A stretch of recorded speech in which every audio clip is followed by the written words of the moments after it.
जय श्री कृष्णा। राधे राधे दोस्तों आप और आपके पूरे परिवार पर भगवान विष्णु की कृपा सदैव सर्वदा आपके पूरे परिवार पर बनी रहे। चैनल पर पहली बार आए हैं तो प्लीज़ चैनल को सब्सक्राइब कर लें और कमेंट में ओम नमो भगवते वासुदेवाय जरूर से ज़रूर लिखें। चलिए प्रेम से बोलिए ओम नमो भगवते वासुदेवाय। कथा का आनंद लीजिए। प्राचीन काल में एक ब्राह्मण था। वह बहुत निर्धन था। उसके कोई संतान नहीं थी। उसकी स्त्री बहुत मालिनता के साथ रहती थी। वह स्नान न करती, किसी देवता का पूजन न करती।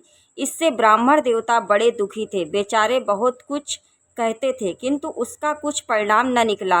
भगवान की कृपा से ब्राह्मण की स्त्री के कन्या रूपी रत्न पैदा हुई। कन्या बड़ी होने पर प्रातः स्नान करके विष्णु भगवान का जाप व बृहस्पतिवार का व्रत करने लगी। अपने पूजन पाठ को समाप्त करके स्कूल जाती तो अपनी मुट्ठी में जौ भर के ले जाती और पाठशाला के मार्ग में डालती जाती। तब ये जौ स्वर्ण के हो जाते। लौटते समय उनको बीन को घर को ले आती थी।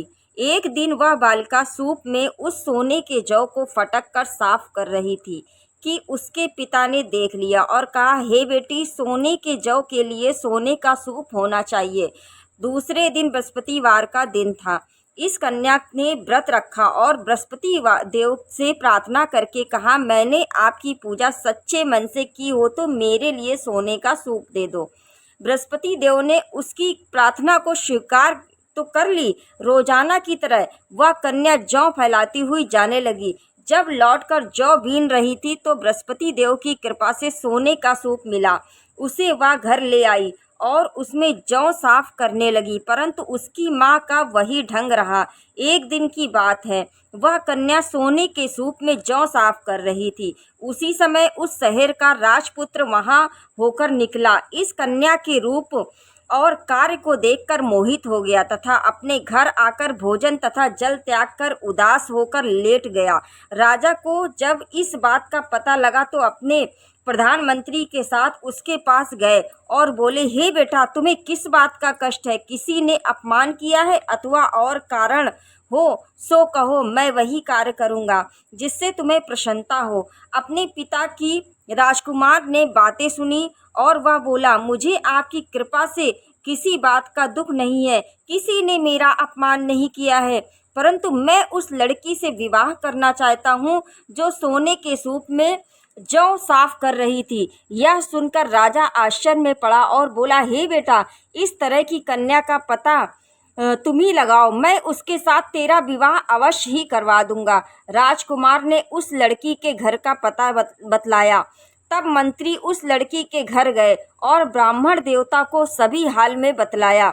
ब्राह्मण देवता राजकुमार के साथ अपनी कन्या का विवाह करने के लिए तैयार हो गए तथा विधि विधान के अनुसार ब्राह्मण की कन्या का विवाह राजकुमार के साथ हो गया। कन्या के घर से जाते ही पहले की भांति उस ब्राह्मण देवता के घर में गरीबी का निवास हो गया। अब भोजन के लिए भी अन्न बड़ी मुश्किल से मिलता था। एक दिन दुखी होकर ब्राह्मण देवता अपनी पुत्री के पास गए।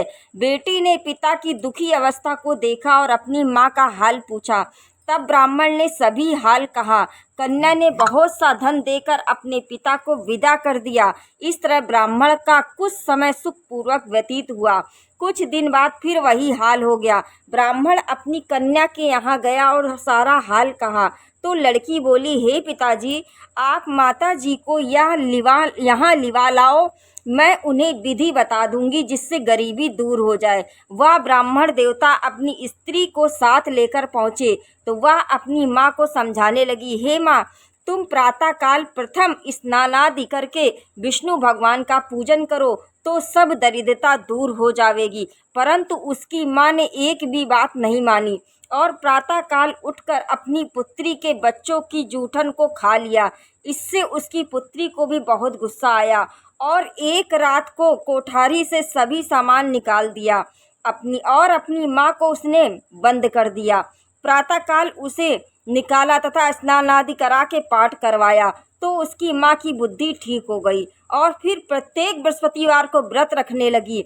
इस व्रत के प्रभाव से उसके माँ बाप बहुत ही धनवान और पुत्रवान हो गए और बृहस्पति जी के इस प्रभाव से इस लोक के सुख भोग कर स्वर्ण को प्राप्त हुए।